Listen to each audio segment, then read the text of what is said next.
Hello विद्यार्थियों। तो मैं रंजीत कुमार आप लोग के बीच आज मैं आप लोगों के बीच इनऑर्गेनिक केमिस्ट्री का फर्स्ट लेसन तत्वों का निष्कर्षण और उनके सिद्धांत का एक बहुत ही बेहतर वीडियो लेकर के आया हूं। आज इस वीडियो में मैं बताऊंगा, क्योंकि इस वीडियो को देखें आपका 4 नंबर 5 नंबर क्लियर, क्योंकि इस वीडियो में एक ऐसे टॉपिक को मैं आपको बीच रखूंगा जिसका नाम है अयस्क को ऑक्साइड में बदलने की प्रक्रिया। जो भी अयस्क हम लोग प्राप्त करते हैं उन्हें ऑक्साइड में कैसे बदलते हैं, उनके लिए कौन कौन सी प्रक्रियाओं को अपनाते हैं, इनके बारे में आज हम लोग बेहतर तरीके से जानेंगे। यानी अयस्क को ऑक्साइड में बदलने की कौन कौन सी प्रक्रियाएं हैं। तो देखिए बाबू, सबसे पहली प्रक्रिया पे हम विशेष ध्यान देंगे और उसे नोट करेंगे, उसके बारे में जानेंगे। और वो कौन सी प्रक्रिया है तो मैं यहाँ पे आपको बता रहा हूँ। ये सबसे पहली प्रक्रिया हमको मिलता है निष्तापन। निष्तापन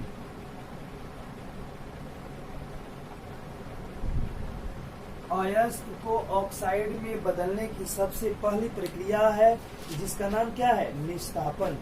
निष्तापन की प्रक्रिया द्वारा अयस्क को ऑक्साइड में कैसे बदलते हैं, इसके बारे में देखते हैं बाबू। बताया जाता है कि यदि वैसी प्रक्रिया, देखिए निष्तापन के बारे में जानना है, ये बहुत ही इंपॉर्टेंट क्वेश्चन है। यानी वैसी प्रक्रिया, ध्यान से सुनेंगे, निष्तापन क्या है? वैसी प्रक्रिया जिसमें अयस्क को उसके द्रवणांक से कम ताप पर वायु की अनुपस्थिति में कसकर गर्म कर ऑक्साइड में बदलते हैं। वैसी प्रक्रिया जिसमें अयस्क को उसके द्रवणांक से कम ताप पर कसकर गर्म करके ऑक्साइड में बदलते हैं, वो भी वायु की अनुपस्थिति में, तो वह प्रक्रिया क्या कहलाती है? निष्तापन कहलाती है। वैसी प्रक्रिया, इसके बारे में मैं नोट भी कर दे रहा हूँ और आसानी से बता भी दे रहा हूँ। वैसी प्रक्रिया जिसमें अयस्क को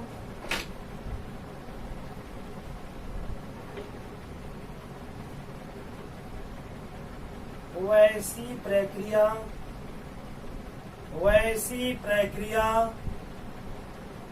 जिसमें अयस्क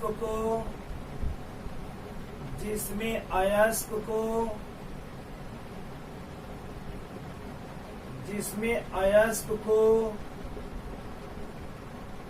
उसके द्रवणांक से कम ताप पर, अयस्क को उसके द्रवणांक से कम ताप पर,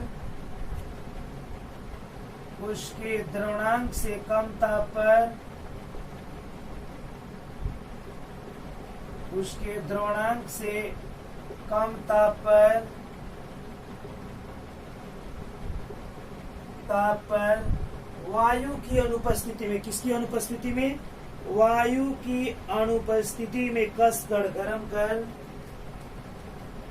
वायु की अनुपस्थिति में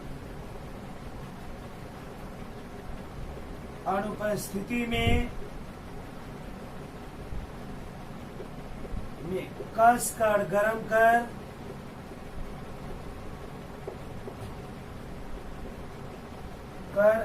ऑक्साइड में बदलने की प्रक्रिया, ऑक्साइड में परिवर्तित करने की प्रक्रिया, ऑक्साइड में परिवर्तित करने की प्रक्रिया निष्तापन कहलाती है। निष्तापन कहलाती है।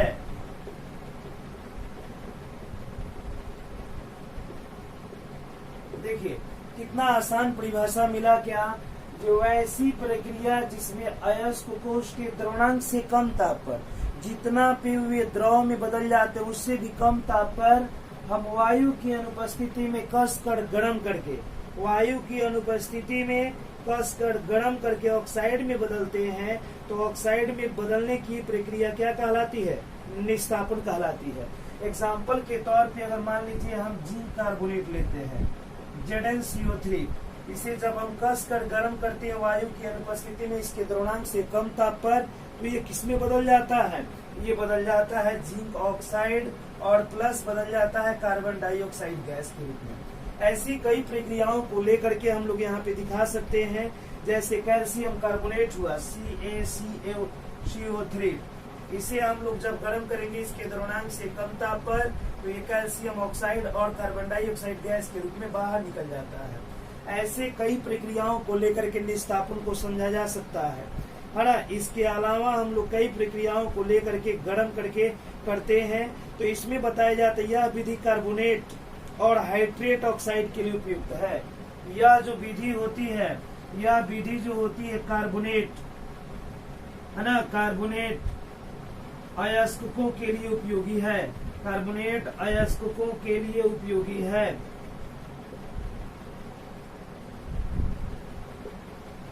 यह विधि किस अयस्कों के लिए है? कार्बोनेट अयस्कों के लिए अधिक उपयोगी है, क्योंकि इस विधि में जो भी हमारे धातु के अयस्क मिलते हैं वो कार्बोनेट में होते हैं, और इस विधि द्वारा हम आसानी से उसे ऑक्साइड में बदलते हैं, और ऑक्साइड में बदलने के बाद शुद्ध धातु की प्राप्ति अन्य माध्यमों द्वारा आसानी से कर लेते हैं। तो ये है बाबू अयस्क को ऑक्साइड में बदलने की प्रथम प्रक्रिया, जिसे हम लोग क्या कहते हैं? निस्तापन कहते हैं। वैसी प्रक्रिया जिसमें अयस्क को उसके द्रव्यमान से कम ताप पर, है ना, वायु की अनुपस्थिति में कसकर गर्म करके ऑक्साइड में बदलते हैं, तो यह प्रक्रिया निस्तापन कहलाती है। कुछ एग्जाम्पल आपके सामने है जो आसानी से देख सकते हैं बाबू। तो इसमें अयस्क को उनके गलनांक से कम ताप पर हम लोग गर्म करते हैं हमेशा। ये हमारे ऑक्साइड में बदलने की प्रथम प्रक्रिया है। अब हम आते हैं दूसरी प्रक्रिया पर, इसको आप आसानी से नोट कर लीजिए, फिर मैं आपको बताता हूँ दूसरी प्रक्रिया, यानी अयस्क को ऑक्साइड में बदलने की दूसरी प्रक्रिया, जिसका नाम है जारण या भर्जन। चलिए इसको नोट कर लीजिए आप।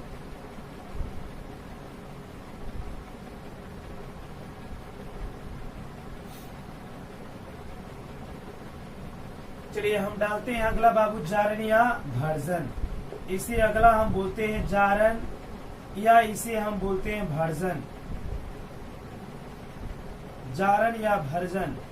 देखिए बाबू, इसकी परिभाषा अगर हमें देना होगा तो वह ऐसी प्रक्रिया जिसमें अयस्क कोश के द्रव्यमान से कम ताप पर वायु की उपस्थिति में, वायु की उपस्थिति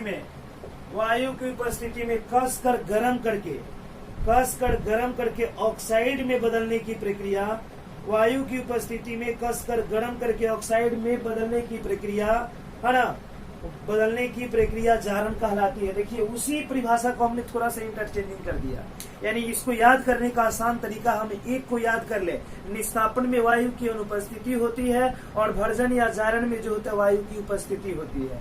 यानी वैसी प्रक्रिया जिसमें अयस्क कोश के द्रव्यमान से कम ताप पर, अयस्क कोश के द्रव्यमान से कम ताप पर वायु की उपस्थिति में कस करके गर्म करके ऑक्साइड में बदलते हैं, तो वह प्रक्रिया क्या कहलाती है? जारण कहलाती है। वह प्रक्रिया जारण या भर्जन कहलाती है। जारण या भर्जन कहलाती है। तो इस तरीके से हम जान गए क्या वैसी प्रक्रिया जिसमें अयस्क को उसके द्रव्यमान से कम ताप पर वायु की उपस्थिति में कसकर गर्म करके ऑक्साइड में बदलते हैं, तो वह प्रक्रिया जारण या भर्जन कहलाती है। अब देखिए बाबू, जारण या भर्जन के बारे में हम थोड़ी सी जानकारियां हासिल करते हैं। जैसे में यहाँ पे मिलता है क्या? लेड सल्फेट, है ना, यहाँ पे मिल गया 2PbS, है ना, 2PbS। इसकी अभिक्रिया हम लोग क्या करेंगे? वायु की उपस्थिति में कराना है। तो वायु की उपस्थिति में हम लोग जब कराएंगे बाबू, तो यहाँ पे लिख देते हैं 3O2। अब अभिक्रिया के फलस्वरूप आप देखिएगा तो इसे ऑक्साइड में बदला जाता है। तो हम कैसे ऑक्साइड में बदलते हैं बाबू? तो यहाँ पे होता है 2PbO अब प्लस में यहाँ पे क्या हो जाता है? SO2, यानी 2SO2 सल्फर डाइऑक्साइड गैस यहाँ बाहर की ओर निकल जाती है। तो यहाँ पे हमें देखें तो यह सल्फाइड अयस्कों के लिए अत्यधिक उपयोगी होता है। यह जो होता है सल्फाइड अयस्क को, है ना, देखा जाए बाबू तो यह सल्फाइड अयस्क को, सल्फाइड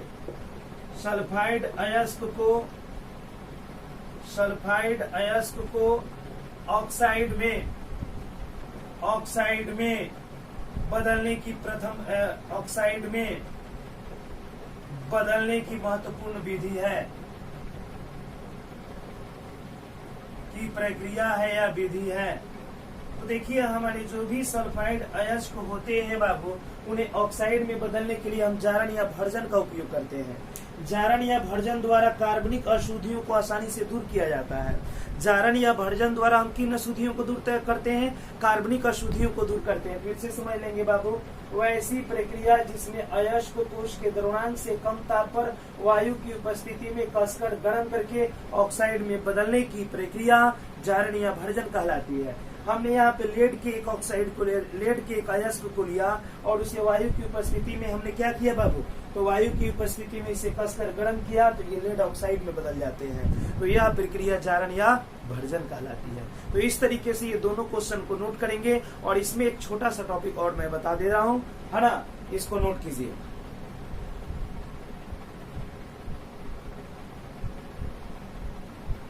चलिए आते हैं अब अगले क्वेश्चन पे, और बहुत ही बेहतर एक और छोटा सा टॉपिक है जो डेफिनेशन के तौर पे हमेशा या कभी कभी पूछता है। इसके बारे में भी हम लोग जान लेते हैं और नोट कर लेते हैं, जैसे मैं बता रहा हूँ उसके बारे में। और वो कौन सा क्वेश्चन है बाबू, देख लीजिए। धातुमल या एस्लैग, इसे बोलते हैं धातुमल, धातुमल या एस्लैग। क्या होता है बाबू? तो बेहतर तरीके से इसे आसानी से समझ सकते हैं बाबू। अयस्क में उपस्थित अधात्री द्रावक के साथ मिश्रित होकर जो द्रवणशील पदार्थ बनाता है। अयस्क में उपस्थित अधात्री द्रावक के साथ मिश्रित होकर के जो द्रवणशील पदार्थ बनाता है उसे हम धातुमल या एस्लैग कहते हैं। अर्थात हमें पढ़ना हो बाबू, अर्थात हमें जानना हो, धातुमल या एस्लैग बराबर होता है अधात्री प्लस द्रावक, अधात्री प्लस द्रावक, अधात्री प्लस द्रावक इक्वल टू धातुमल या द्रवणशील पदार्थ, द्रवणशील पदार्थ, द्रवणशील पदार्थ। और ये द्रवणशील पदार्थ जो होता है क्या कहलाता है? धातुमल या एस्लैग कहलाता है। यानी अयस्क में उपस्थित अधात्री द्रावक के साथ मिश्रित होकर के, अयस्क में उपस्थित अधात्री द्रावक के साथ मिश्रित होकर के जो द्रवणशील पदार्थ बनाते हैं उसे हम लोग कहते हैं बाबू धातुमल या एस्लैग कहते हैं। अयस्क में उपस्थित अधात्री, है ना, द्रावक के साथ मिश्रित होकर के जो द्रवणशील पदार्थ बनाते हैं उसे हम लोग बोलते हैं अधात्री या एस्लैग के नाम से जानते हैं। सॉरी, धातुमल या एस्लैग के नाम से जानते हैं। आसानी से इसे भी आप नोट कर सकते हैं। इसके बाद मैं आपको बताऊंगा सांद्रित अयस्क को, यानी सांद्रित अयस्क को, यानी इसके बाद मैं आपके बीच रख रहा हूँ बाबू अगला टॉपिक। इसके बाद अयस्क को सांद्रित करने की विधियां, यानी अयस्क को सांद्रित करने की कौन कौन सी विधि है, हम अगले वीडियो में आपको बेहतर तरीके से लेकर के आ रहे हैं। इस वीडियो के जो भी टॉपिक हैं इसको अच्छी तरीके से नोट करें। अगर कहीं प्रॉब्लम हो तो आप कमेंट जरूर करें। धन्यवाद, हम मिल रहे हैं अगले वीडियो में।